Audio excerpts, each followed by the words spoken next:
యేసుక్రీస్తు అతి శ్రేష్టమైన నామంలో మీ అందరికీ నా వందనాలు. మారు మనసు లేని బాప్టిజం చెల్లుతుందా?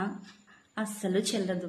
కొంతమంది పెళ్ళిళ్ళ కోసం తీసుకుంటున్నారు, మరికొంతమంది ఉద్యోగాల కోసం, మరికొంతమంది మా ఇంట్లో అందరు తీసుకున్నారు, నేను ఒక్కరినే కాబట్టి నేను కూడా తీసుకోవాలి కాబట్టి తీసుకుంటున్నానని చెప్తున్నారు.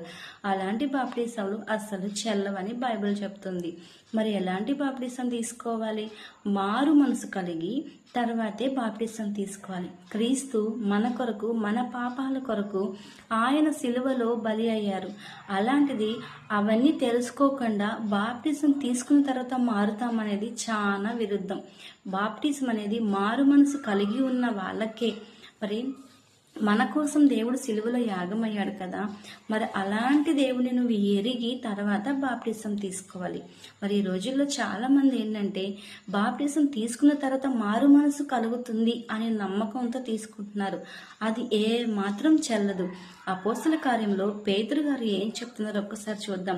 2వ అధ్యాయము 38వ వచనంలో అంటాడు, మీరు మారు మనసు పొంది పాప క్షమాపణ నిమిత్తము ప్రతి వాడు యేసు క్రీస్తు నామమున బాప్టిజము పొందుడి. ఏమంటున్నారండి? మీరు మారు మనస్సు పొంది పాప క్షమాపణ నిమిత్తము ప్రతి వాడు యేసుక్రీస్తు నామమున బాప్టిజము పొందాలంట. చూసారు కదా, పేతురు గారు అదే చెప్పారు. ఫస్ట్ మారు మనసు పొందాలి, ఆ తర్వాతే బాప్టిజం తీసుకోవాలి. చాలా మంది కూడా చేసే పొరపాటు ఏంటంటే మారడానికి బాప్టిజం తీసుకుంటున్నారండి. నేనే చాలా వరకు చూశాను. మరి అలాంటి బాప్టిజం చెల్లదు.